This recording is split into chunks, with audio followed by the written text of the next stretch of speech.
Okay, this video we'll be looking at Unit 2B, which is extending our unit analysis. And in here we're going to be looking at units in what we call the U.S. customary system, which are units that we're used to: inches, feet, yards, miles, etc.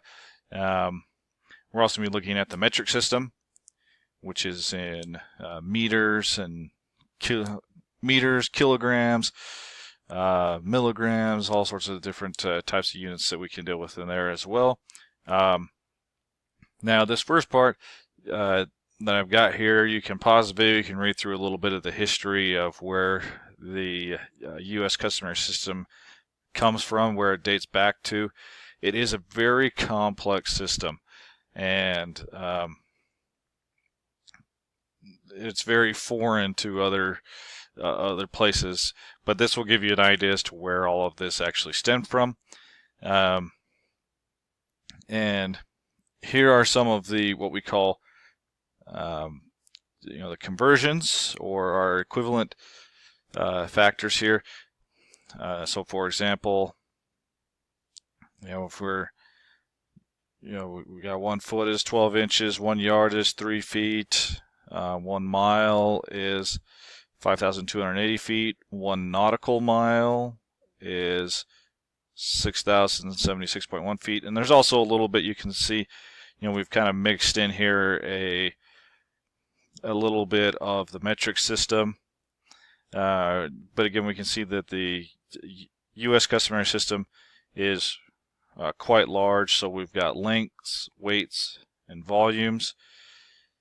And this is not something you necessarily have to have fully memorized. I mean, obviously knowing that a foot is 12 inches, a yard is 3 feet, a mile, 5,280, that's a pretty good one to know. But just knowing some of the generalities here, on weight, a ton is 2,000 pounds, 1 pound is 16 ounces, and so forth.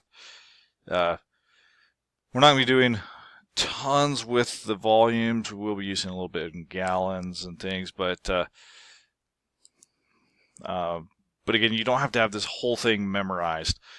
We're going to use it to do certain analyses of units, conversions of units in different application problems. So this will be a helpful reference for you.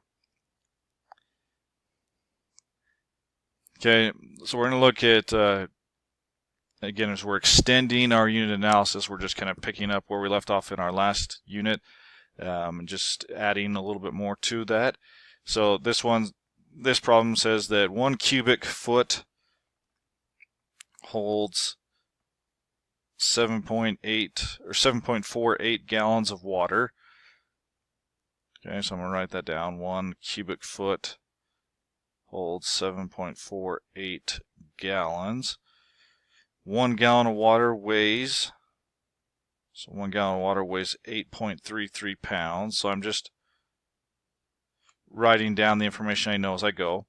And it wants to know how much does 6 cubic feet of water weigh in pounds, and then in tons.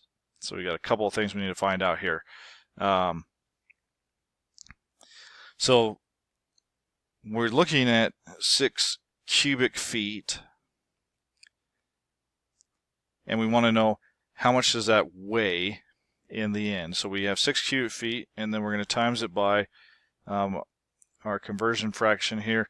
Now we know that, let's see here, 7.48 gallons is 1 cubic foot. So that's going to cancel out our cubic feet units. And then we know that 1 gallon is 8.33 pounds. And again, notice I'm specifically putting my fractions so that my units are going to be canceling out here.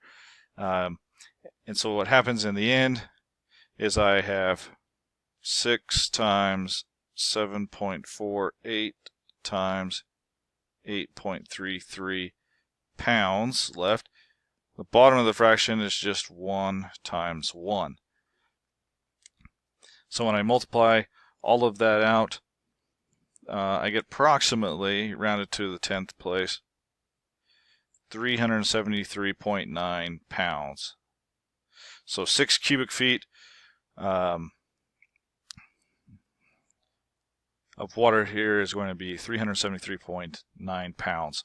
Now, if we want to go for tons, okay, remember the conversion that 1 ton is 2,000 pounds.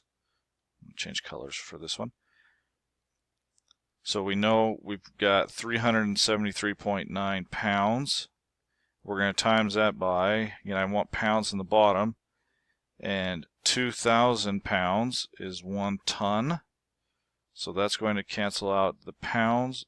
So we're going to have 373.9 tons, and this is over 2,000.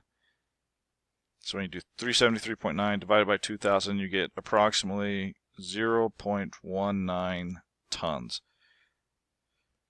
Okay, so 0.19 tons is equivalent to 373.9 pounds, which is 6 cubic feet of water.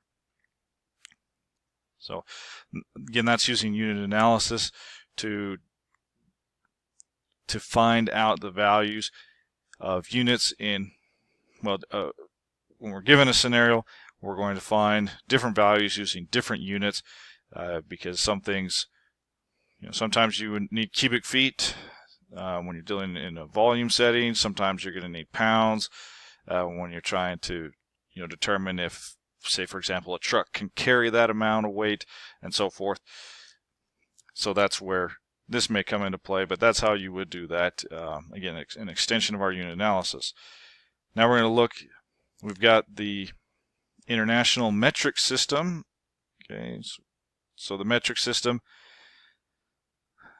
a little bit of history given there at the top, invented in France in the late 18th century. And one of the big things was to simplify these conversions through the use of a base 10 system. And what it means by base 10 system is we can basically just say we want to go from kilograms to grams. We can actually just move our decimal place, and we'll see that. But the basic units here for length, mass, time, and volume, you can see those are respectively meters, kilograms, seconds, and liters. So when I talked about basic units, those are our basic units that we use for length, mass, time, and volume. Okay, and all of these are going to be using prefixes. So for example, prefix kilo means 1,000. So a kilometer is just 1,000 meters. And we can build that up. So here are some of our common prefixes. I've got a couple of tables here. You may prefer one over the other. This one on the right is specifically dealing with meters or length, just to give you an idea. But your prefixes, so you have, if we're building up, so again, we started our unit, which if it's length, we'd start at meters, and then we go up to a decameter.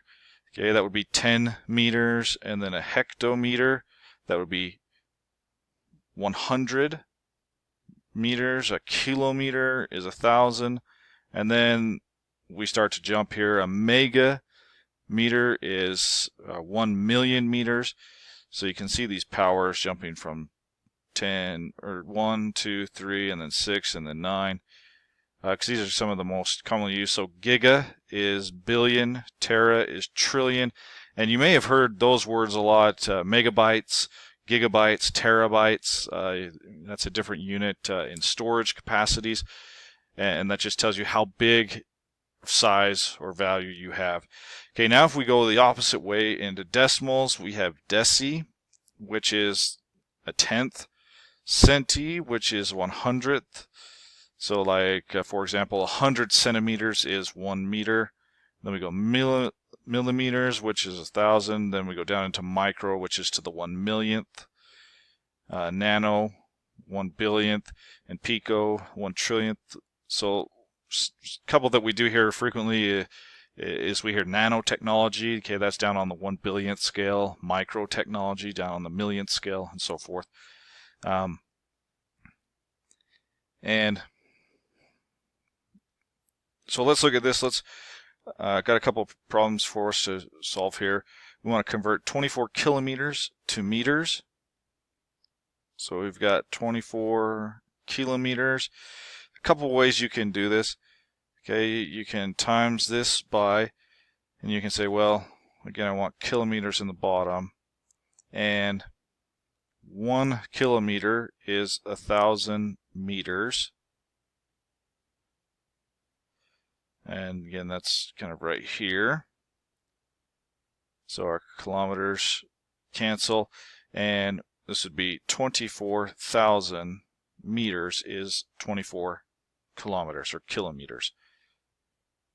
Okay, another way that this is done, and this is what's nice about the base 10 system, is if we start with 24 kilometers and we want to go up to meters, well, we know that kilometers are bigger than meters, so then we know our number is going to be getting bigger, and it's kilo is 1,000 times bigger, or 3 decimal places, so we move that decimal place 3 places to the right, and you get 24,000. And that's the nice thing about conversions in the metric system, is you can simply just move your decimal to the right or to the left, depending on whether you're getting bigger or whether you're getting smaller, and how many degrees we're jumping, whether it's 10th, millionth, billionth, thousandth, and so forth. So the next one, we want to convert 1,380 nanograms to milligrams. Now, nanograms are they are much smaller than milligrams. Okay, because again, our milligrams were in the thousandth, nanograms are in the billionth. And so when you look at the decimal places here, -3 to -9, that's 6 decimal places of difference. So if we try and look at this in the simplified form, we take 1,380, and we're going to take this decimal and we're going to move it now to the left 6 places, so we get 0.001380. So I'm going to rewrite that a little bit better. Milligrams. Okay, and hopefully that makes sense, because again, milligrams are bigger than nanograms, so we should be getting a smaller number when we go nanograms to milligrams. Okay, the other way you could do this is you could say 1,380 nanograms, and you could times this by, and here's where it gets a little bit complicated, because you just have to check out your decimal places. So let's see, 1, 2, 3, 4, 5, 6. So there's, again, we're going from the thousandth to the billionth, so that's 6 decimal places. So you'd say in here that 1 million nanograms is equivalent to 1 milligram, and then when you do that division there, that's going to give you the 0.00138. So again, moving the decimal place is probably the most simplified way to go about this, but when we're doing big conversions, we'll be using these guys here. But hopefully that helps give you an idea as far as how those conversion factors work, and that they are synonymous. They are the same. Just the work can be a little bit tedious, especially with all of these, pico, nano, micro, and these powers and things. So we're going to go ahead and stop here and pick up in part 2.